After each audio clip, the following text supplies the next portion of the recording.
Tonga amin'ity andro alatsinainy 20 septambra 2020 sika ravana ny anjara mofinainao antsika dia bokin'ny Joba 4:30 andininy 5:10 voalohany. Joba 4:30 andininy 5:10 voalohany. Vavaky sika velom-piderana anao zay raha eo raha tonga amin'ity andro faharoa amin'ny herinandro vaovao ty dia nomezanao anay tompa-velomana andray amin'ity andro an'ity.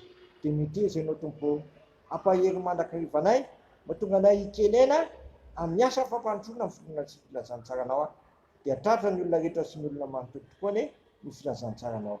Dia miteneno ianao tompo fa mangetaretanao ny fananay sotra Jesosy. Amen. Joba 4:30 andininy 5:10 voalohany vaky toy izao zany amin'ny anaran'i Jesosy. Mbola nandosiny teny ihany le io ka nanao hoe mareta kely amiko ka mbarako aminao fa mbola misy teny holazaina anamarina an'Andriamanitra. Alaiko eo avy lavitra ny fahalalako ka anamarina ny mpanao aho fa tsy lainga tsy akory ny teniko lila tanteraka amin'ny fahalalana mety aminao. Indro lehibe Andriamanitra kanefa tsy mba mamingavinga, lehibe amin'ny herin'ny fahalalana izy, tsy mitsimbina ny ainy ratsy fanahy izy fa mirariny ho an'ny ory. Tsy mangataka ny masony amin'ny marina izy, tsy mampiala ny masony amin'ny marina izy. Eo amin'ny mpanjaka ambony seza fiandanana no ampiteriny azy manakizay ka dia tafasandatra. Ary voafatotra amin'ny gadra izy sy voafy amin'ny tadiny paorina dia ambarany azy ny asany sy ny voatany io fa nandratena izy ireny. Dia manakora ny sofiny eno fananarana izy ka mandidy azy hetsika hialan'ny raingy. Raha mieno ka manaiky azy izy dia lany amin'ny fiadanana ny andro ary ny taonany amin'ny fahafinaretana. Fa raha tsy mieno kosa izy dia vony fiadiny ka ho faty tsy amin'ny fahalalana fa ny mpiara-tsara velaty dia marika fahatezaigana tsy mitaraina izy na dia faty ny asa ka dia maty raha mbola tanora izy eny afaka miainy eo amin'ny olobe Davida. Fa ny fahorian'ny io kosa mety n'Andriamanitra mamonjy azy ary manjo azy mety manokatra ny sofiny. Masolo manamasinanay amin'ny fahamarinana ny teninao fahamarinana. Amen. Ny fitanian'Andriamanitra amin'ny olony. Ny fitanian'Andriamanitra amin'ny olony no hitantsika eto satria raha mieno ka manaika an'Andriamanitra izy dia lany amin'ny fiadanana ny andro ary ny taonany amin'ny fahafinaretana.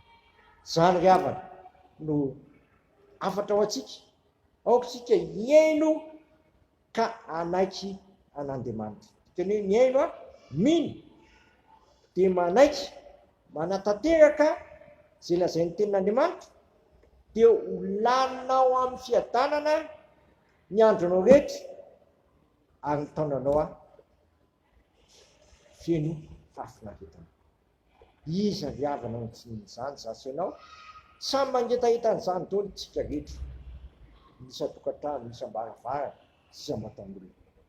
Ka eto dia toy ny misaotra masina tsara ny anananao izany dia nahatonga anao hiaino tsara sy ho fiaino fankatavana dia fahasoavana na amin'ny fahasoavana ny fiainanao ary indrindra ny andro toko-piainanao dia fifaliana ny amin'ny famonjena sy fanafahana izay ambaran'ny soratra masina ao amin'ny Kristy. Amen. Dia raha sy misaotranao izay raha io fa tianao tsy lalilany foana ny androm-pahavelomana ety an-tany fa ho lany amin'ny fanampariahana ny fiadanana dia ny filazantsaranao zany. Ary tsara fandroany anoana ny olonao izay ketraka noho tsy fahalalana mba hampandrosoly ny fotoan'ireny olonao ireny ary hampahezy koa izay mba hijeraka ken'izy ireny fa tsy hamela azy ho rery. Sitraka ao mantsy izay rehetra mba tena ray ihany araka ny vavakao dia sitrakay ny ary vavaka hoe renay izay nandanitra masina ane ny naranao tonga ane ny fanjakanao atao ane ny sitraponao ity atany tahaka ny an-tany minaniny alina sahazo anay ary mamelany lefokay tahaka namelana izay nokata taminay aza mitondra anay ny fakapanahy famanafana ian'ny ratsy anao fanjakana siniry amin'ny voninahitra manak'izay. Amen. Tanterahany tompo amintsika anie zao todrano zay tononona amin'ny anara iray zanaka fanamasina zao a aiso amin'ny finoana sy fanantenana ary fitiavana izany. Mitanareo anie ny tompo ka miaranareo, mampipirapiratra ny tavinareo anie ny tompo ka mamindra fo aminareo, manandratra ny tavinareo ny tompo ka manome anareo ny fiadanana. Amen. Voninahitra anie ho an'Andriamanitra iray ihany a amin'ny anaran'ny Ray sy ny Zanaka ary ny fanahy masina. Amen.